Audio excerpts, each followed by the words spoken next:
that's crazy. When you're driving and you fall asleep, it's weird because like you blink, you notice your blinking starts changing into sleeping. You blink and your eyes close for 1 second. You're like, oh shit, I just slept for 1 second. You start slapping the back of your neck, kind of thing. Like, and people always say, I turn the radio up. Like that makes it worse for me. I start to like get like almost hear white noise. It almost becomes white noise. I know, man. When I'm tired driving, I don't like it at all. Like if I'm driving with someone else in the car, I get more tired because then like I don't have control. Like, you know, if I'm by myself and it's like you start getting a little bit tired or you're groggy, whatever, you just like roll down the windows or crank the AC, or you know, you're changing the music you listen to, going from different themes, like genres of music, or you know, you can listen to a podcast or stand-up comedy as loud or as quiet as you want. You can eat, do whatever you want. But it's like when you're with someone, then it's like you're trying to be courteous and stay in the same music, or like, so you can't have that variety as easily. Like whenever Sam and I would drive from Tennessee to Vermont, it was 17 hours and we would just do 3 hours back and forth. And at the end of every one of those 3-4 hour shifts, it was like, because one of us was getting tired.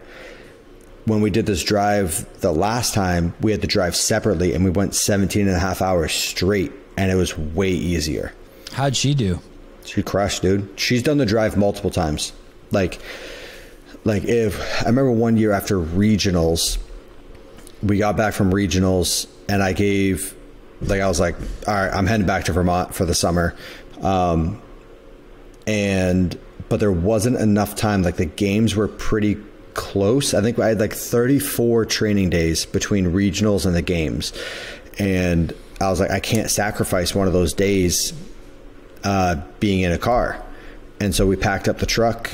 Sammy drove and then I flew.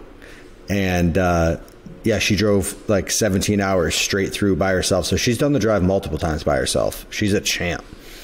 Damn. Isn't it nice that you don't have to do that anymore? Did you ever feel bad for that shit? Like my wife supported me so many times through shit like that, where I would jump on a plane and fly somewhere and she would drive. And it would be work related. And now that's like one of the best things I never have to do. I hated doing that to her. Yeah, like I definitely, if it were that situation and there was no end in sight, like that was just our lives, it would be rough. But it was teamwork to reach a goal. Exactly. Like years ago, we sat down and like put together a game plan of like, okay, there's a short time window on what I'm doing. And I think I can set up a life for the both of us. It's not like I'm just reaping the benefits of it. Like we both now have the freedom to do whatever we want.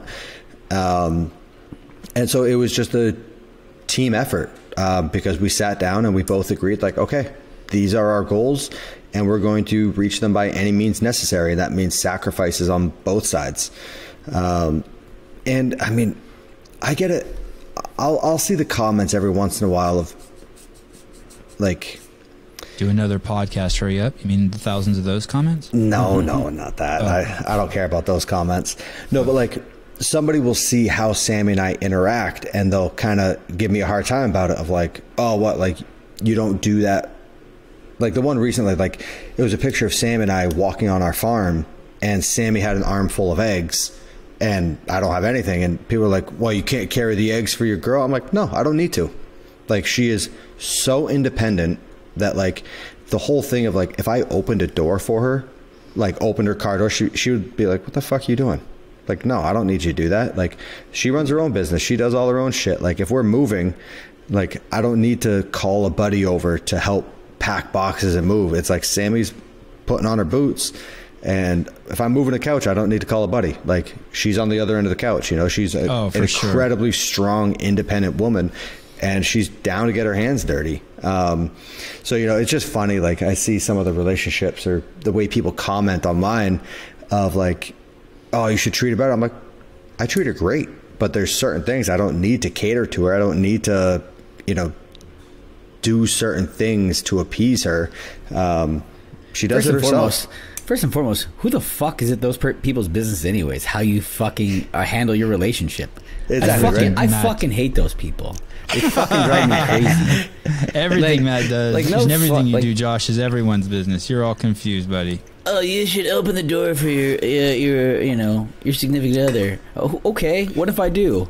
What if I then what you're gonna do is you're gonna get the other person saying, why are you opening the door for them? A girl can't open a door for herself. Exactly. There's no winning. Shut the fuck up, all of them. Like, I fucking hate them. I remember once Sam and I, like, we took a picture, and it was like in a mirror, like we were in an elevator or something, and I think we were going to something where, like, we were both dressed up. We had on nice clothes. It was a rare opportunity that we were both, like, not in workout clothes. And Sammy takes this picture, and people were commenting. I think whatever iPhone came out that had 3 cameras on it, she didn't have it. And people were commenting like, damn, Fraser, like, you can't even splurge and buy your girl, like, the iPhone 13. You got her the iPhone 11. And I commented back, I was like, maybe your dependent bitch needs you to buy her an iPhone, but mine does not. And I was like, you dumb fucks. Every time a new iPhone comes out, you rush out to fucking throw $1,500 at it. I'm like, dude, I'm rocking in like an iPhone 6. I can go in and buy an Apple store. No, I'm trying to save my money. It's being financially smart and saving your money. Like, I have no use right now for the biggest, baddest, newest iPhone.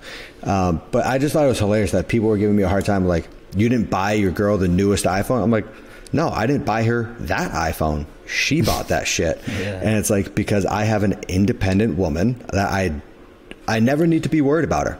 Like, I'll help her when she needs help. I try to do nice things for her, but I never am concerned about her. If she runs into a problem, I have 100% confidence that she will handle it. And she is so self-sufficient. It's crazy. There's three things that just pop in my head right away that I'd like to do for my wife, just because and maybe it's just me projecting because I don't like to do them, but I like to brush the kids' teeth because I know it's tedious and I just feel bad. Like, for some reason, I just want to like take that off her plate. I like to take the garbage out and the recycling out. Like, if I see her make a move for it, I'll run over and do it. And then the final late night walking of the dogs. So the dogs go out around 9 o'clock, and you got to walk around the property, and it might be raining or cold or dark, and it's just like those 3 things. And it has nothing to do with her being a woman, or like if she was my husband, I would still probably just trying to do nice things it's just for like them. Those things suck, and like I don't want to. But I do try to, and I'm not perfect at it. But when I do go out with my mom, like, so tomorrow, my mom's having a little cataract surgery tomorrow. And, I know.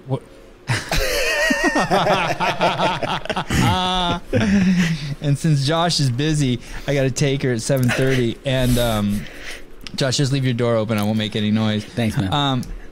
I will try to, when I pick her up, open the door for her. And my mom doesn't need it at all. She just said a back squat PR and just shit. But there's just some things I just like to do for mom. You know what I mean? Of course, like, mom took care of you, right? Why would you not try to give it back?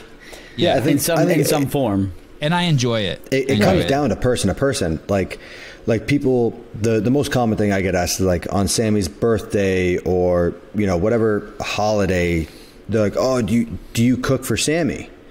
Like, no. Why would I cook for Sammy? She enjoys cooking. So if I'm cooking for her, not only is she going to get a way shittier meal, but I'm taking away one of her favorite activities. So it's like, yeah, if your partner enjoys having doors open for him, it's like, yeah, I hope your partner does that for you if it's something you enjoy. But if it's something that, like for me, it's like, I really enjoy opening doors. I mean, I just think that, like, at a restaurant, when the waiter is coming around and filling up waters every 5 minutes, I don't enjoy that. So it's like, I don't enjoy that either. I'm going to ask the person, like, hey, do you mind leaving the pitcher? Because I don't.